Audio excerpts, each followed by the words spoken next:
Hello, and welcome to the PLAR podcast, where we explore all facets of prior learning assessment and recognition.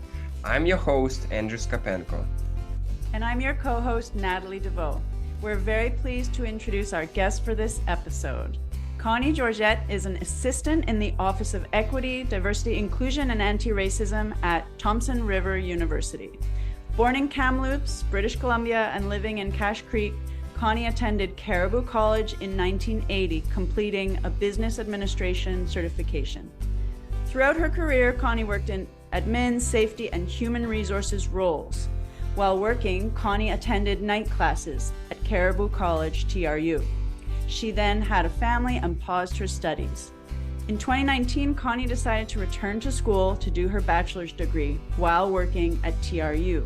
Susan Forseille introduced the PLAR program to Connie. With the help of PLAR, Connie was able to receive academic credits for her life learning, and in 2021, Connie graduated from TRU with a Bachelor in General Studies degree. Fast forwarding to today, Connie is on the Chartered Professionals in Human Resources Advisory Council, CPHR BC Interior and North, and chairs the professional mentoring portfolio for HR professionals and students. With a community at heart, Connie mentors CPHR and TRU students in her spare time.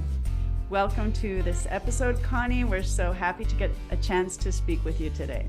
Connie, how did you find out about PLAR? So in 2016, when I was on a TRU mentoring committee with Susan Forseille, who's now the director of PLAR, I mentioned that I would like to complete my degree, and she mentioned PLAR, but at the time I was so busy with work, volunteering, and raising a family that I wasn't able to continue on. Then in 2019, when I went back to school to complete my degree and revisited PLAR and the benefits with Susan again, I applied and was accepted for the program. How were you thinking about it, or what thoughts did you have about it when you were just starting out? Okay, my first thoughts were, wow, this is a lot of work, and how am I going to sum up and document all my life experiences and learnings? It was overwhelming to think about at first, but having to put it into writing. And I'm curious about that moment, that particular short time frame when you were having thoughts like, whoa, that's a lot of work. Were you hesitating whether to proceed or not? And if you were, what made you decide to proceed? Yeah, there was a lot of hesitation because it is a huge job to write it all down. Thought, you know what? This will speed up my degree. And then as I got into it and started looking at the actual binder, I thought, it's a good way to learn about yourself and what you've done, because a lot of times we don't recognize what we do in life. We do it, but we don't realize all the accomplishments and learnings that have gone on throughout our lifetime. Yeah, that's such a good point, because first of all, Andrew, I'm so glad that you asked that question, because it's a critical moment and people can go either way, right? Like they're overwhelmed. It seems like such a big job, and somebody reasonably could just say, oh no, forget it. I won't even bother.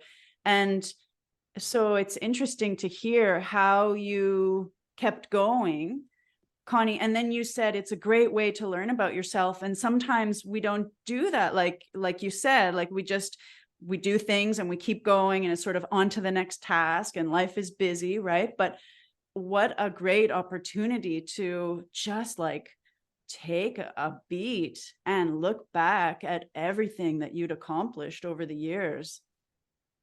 Yeah, absolutely. And yeah, a lot of times too, we don't give ourselves credit for things we do.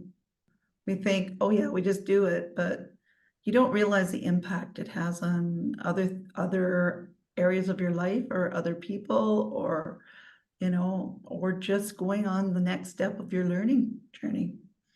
Yeah, and if you can't give yourself credit for what you've done, it's difficult to articulate those achievements and accomplishments to others, you know, like let's say to employers in an interview setting, just to be very like pragmatic about it. Yeah. So, and then it becomes particularly important to take the time to recognize what you've learned and accomplished.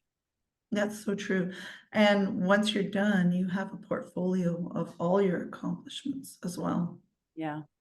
I'm also thinking, as we are talking, how great of a learning tool PLAR is. Not only we are getting credits for what we have learned, but we are also learning about ourselves, as you mentioned, Connie, about our accomplishments. It's such a powerful duo of the two things in one. Let's go back into specifics of your PLAR experience, Connie. We are wondering if you could tell us about the overall PLAR experience you have. You already mentioned that you did PLAR at Thompson Rivers University. Was it for a single course, multiple courses? How long did the process take from the application to the final recognition of the knowledge? If it was a portfolio, give us the details if you could. Okay, so I started the competency-based portfolio at Thompson Rivers University in 2019. And upon completion in 2021, was awarded 13.5 lower level credits and 15 upper level applied credits. So, and that went all towards my bachelor's degree in general studies. By 2021, I was eligible to graduate with a bachelor's of general studies degree. So I was pretty happy. It took a lot of time off my courses, like off taking courses and towards getting my degree. I'm wondering, when would you have graduated had you done it without PLAR? Because you got 28 and a half credits towards a Bachelor of General Studies. How much time do you think would have taken you to do it without PLAR? So working and doing courses, I was probably doing 1 to 2 courses a semester. So it took me another couple of years, maybe 3. And depending on how busy my life got, it might have taken me longer. Could you tell us how your prior learning was assessed? Give us a few more details and any steps, any required steps in the PLAR process that you remember? I started out by creating a folder on PLAR and Word documents for each step, which later compiled into a portfolio. The student handbook would, was great for walking through, gave you all the timelines, what to do for the next step. So my first step was gathering all my work experience, interests, certificates, external courses that I might have completed, volunteer experience, and just putting everything together and creating my autobiographical resume, which was laid out in a chronological order. So once I drafted the resume, I would use it for further reference, tweaking it as I went along. At first, it was hard to put this all into writing because of all the things I had done in my life. But once you document this, it makes the process so much easier. I then created a reference section of the portfolio by compiling all my certificates, pictures, documents that I collected. And, I had over 24 pieces of references. So once that was done, I was able to create the categorizations of learnings from the handbook. It provided you with a list of categories. So I picked 5 to expand on, and they were like management, IT and database management, human resources, occupational health, and safety and volunteerism. So each category, basically you expanded it to say when you learned it, where you learned it, how the learning took place, and listed the major topics covered to link with the supporting evidence. So my next step was to complete the discussion of learning. Now, this was probably the hardest section. And sometimes you doubt yourself, or you just can't put things into words, what you've learned. So I wrote on 8 competencies: communication, teamwork and leadership, information gathering, organization, problem solving and decision making, numeracy, critical and creative thinking and independent learning and intellectual maturity, and applied knowledge and skill. These took a lot of reflection on the past, which I was able to articulate into learnings and reference with my evidence as I progressed through each discussion. You know, you have advisors. I used mine regularly. They'd review my content and they point out what might be missing. And the biggest thing is they explained if it was a learning or an event. Because sometimes we choose to describe an event rather than what we learned in that event. So that was probably one of the biggest things that helped me go through this. There was a lot of rewrites, believe me. And basically from there, once I got all that done, I was able to submit it after many hours of rewriting it. And then I was able to prepare for an interview where you sit down with adjudicators, 2 adjudicators from the PLAR, and they'll ask you questions on what you learned and how you learned it and what happened and the learnings from that. And they'll assess your credits from there. So it's a long process, but it's doable and it's valuable. It's valuable to you as a person as well as for your education. Yeah, I have a couple of follow-up questions if that's okay. Yeah. So I was wondering, when you were at the step where you're working on the discussion of learnings, and you said it was hard because sometimes you doubt yourself, right? Or you just can't put it into words. Did you, like at that point, did you ever doubt that you wanted to continue with the PLAR, or were you already far enough along that you were definitely going to finish? The reason I'm asking is because I remember when I had to do a major project at school one time, a project that went over months and months and months. And there were times where I was just like, oh, what am I doing? And I kind of got overwhelmed and I couldn't see the finish line. Was there that much doubt, or were you pretty much well along that you I were? think one thing is, when you're writing, you think of all these experiences and you get overwhelmed with, think, I should write about this. Oh, I should tell them about that. And then you find favorites that you want to tell them. Then you get busy with life that comes in and work. And then it's like, oh my, I have to go home and, work on this project. And, I mean, there were times, yes, I agree. I think I even got an extension because there was times when you just can't find time to apply to this. And definitely you need to apply time to getting this done. So yeah, there's moments, but you know what the end goal is? You just, I mean, if you're committed, you just work through it and, reach out to your advisors, reach out, also, sometimes you just need a nudge from a friend. Like recently, I encouraged someone else to do the PLAR and they applied and they went through it. And I said, you know what? I'm here for your support.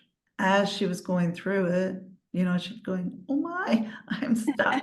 Is this a learning or am I just, and then, so many different ideas and, you just listen and, you nudge them in the right direction. So, I could see her frustration was building up too. But when she talked it out, just having someone to talk it out makes a big difference. And you kind of go, oh, okay, and sometimes you just need that ear to listen to you, and then you talk it out, and you're basically talking it out to yourself. Mm-hmm. Yeah. And you're just looking for, somebody to say, you know what, you're right. Whether it be the advisor or somebody else, it's what you need because you can get overwhelmed and you can just go, oh my, I can't do this. My other question was, would it be possible to give an example of something that's an event, not a learning, like an example that helps distinguish those two terms? Okay, like maybe an event would be, oh, I traveled to Cuba, Hmm. right?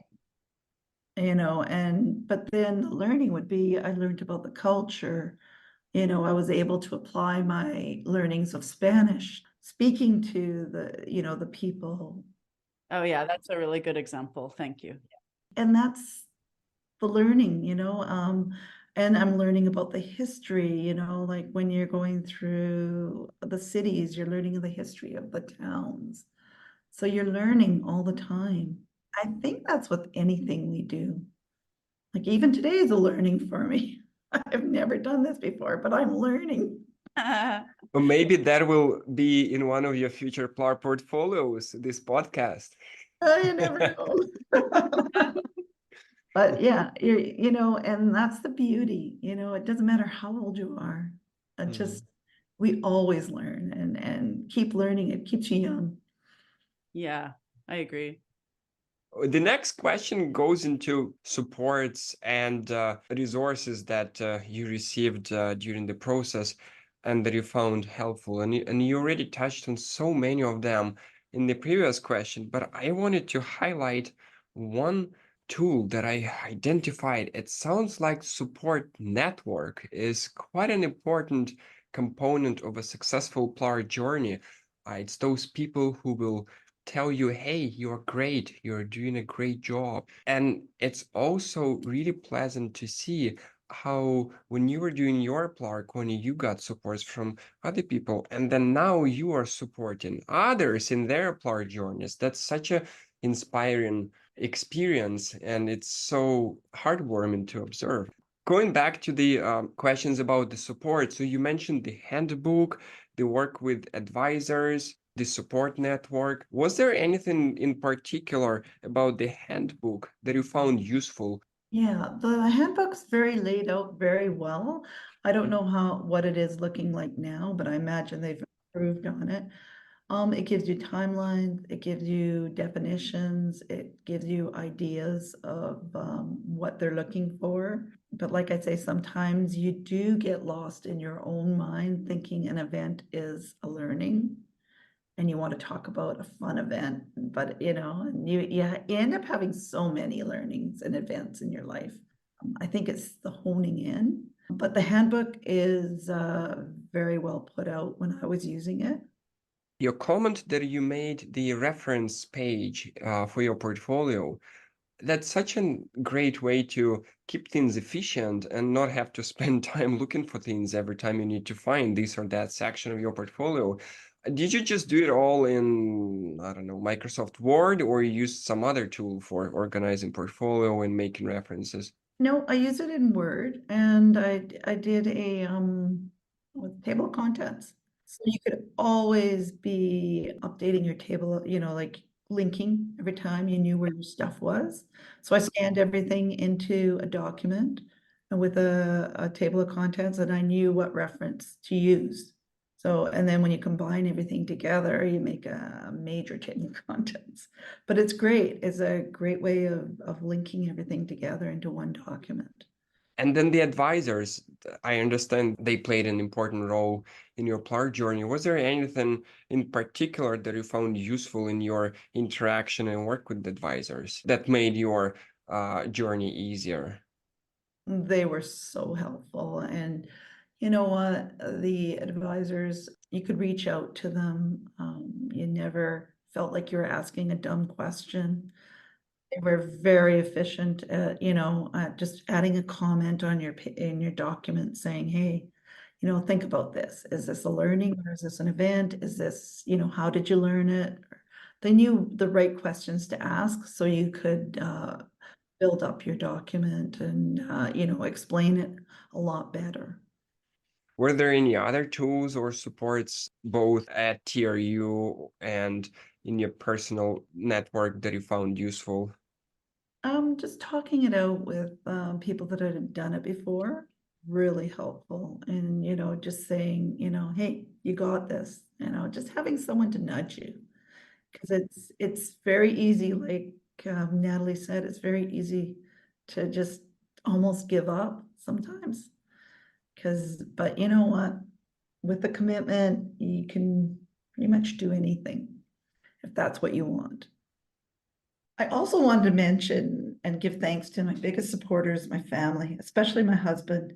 They supported me, encouraged me throughout the whole process, and never complained when I spent evenings and weekends working on my PLAR.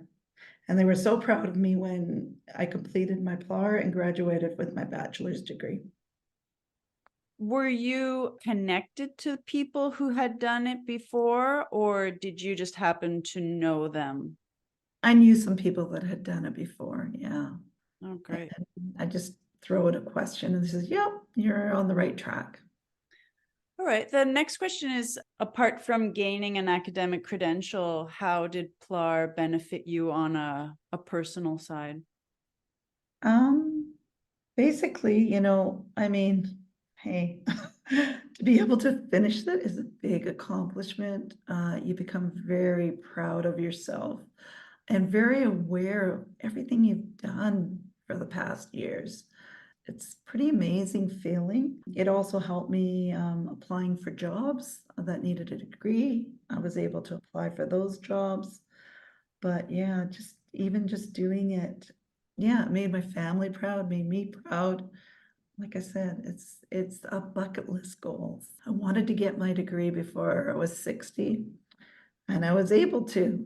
Little close, but able to. Yeah, so for me, it was a major accomplishment. Great. Congratulations. Thank you. Thank you so much. I'm smiling with happiness listening Yeah. to your story, Connie. Thank you very much for sharing. Thank you. Thank you very much. Thanks very much for letting me share it. Well, let's keep going then. No, this is fun. Actually, I was nervous. I didn't know if I wanted to do it, but you know what? I'm really enjoying it. That's good. Good. Connie, how did PLAR support you in your current work or in your previous positions that you held? Well, it's allowed me to apply for various positions which require a degree. It's given me the opportunity to share my experience with other people and mentor them, and yeah, it's been great. And it's very gratifying. I'm grateful to have done it and to have accomplished it. Is there anything else you'd like to share with those considering PLAR? I think it's a valuable experience in your life learning. If you can write down the things that you've done, and everybody's done so many amazing things. Like I said, it doesn't have to be, at work. It could be just looking after a friend in the hospital setting. It could be a hobby. Some people, collect stamps or cards or whatever, just the knowledge and the learnings that you get just from doing those hobbies is amazing.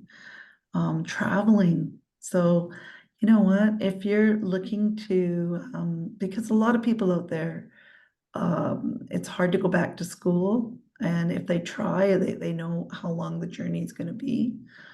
This is a way of expediting that journey and using everything that you have learned in your past and your learnings and just applying it and for the expedition, So I think it's one of the most valuable programs out there, especially for people that got caught up in the life of family, work, and just not being able to go out and actually finish their degree when they were younger. Connie, for our listeners, if someone would like to get in touch with you, how can they do that? Well, I'm on LinkedIn, so they can just look me up on LinkedIn. It's Connie Georget. And yeah, just send me a quick message. That would be great. I'd love to chat with them. Sounds great. We can also add link to your LinkedIn profile in the episode notes. Okay, sounds wonderful. Connie, on behalf of BC Prior Learning Action Network and the PLAR podcast and Natalie and I, thank you very much for sharing this story. This episode is filled with gratefulness and real appreciation of PLAR, and especially we are grateful to you for sharing your journey. On this note, thank you very much for finding time to talk with us today. Thank you. Thank you, Andrew and Natalie. It was a pleasure.